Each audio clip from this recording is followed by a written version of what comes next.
Nadawit pa nga sa hiwalayan ng mag-asawang Sara Labati at Richard Gutierrez ang kanyang ina na si Annabel Rama. Mag-apat na buwan na ang huling post ni Sara Labati sa social media account niya na magkasama sila ni Richard Gutierrez. Madalas kasi na nagbabahagi siya ng mga larawan nila ng kanyang pamilya sa social media.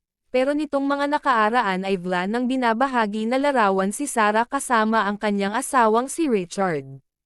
Ngayon naman ay kumakalat ang balita na di umano'y malaki ang koneksyon ni Annabel Rama sa hiwalayang Sara Labati at Richard Gutierrez dahil di na daw nagugustuhan ni Sara ang ugali nito.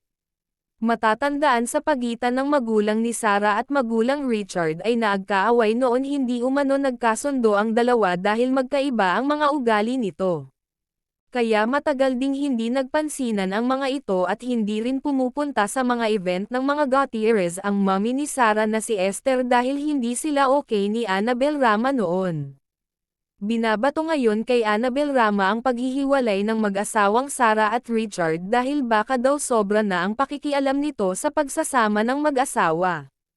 Mahigit 11 years din silang magkasama kaya marami ang nanghihinayang sa kanilang relasyon kung talagang totoo nga na sila ay hiwalay na.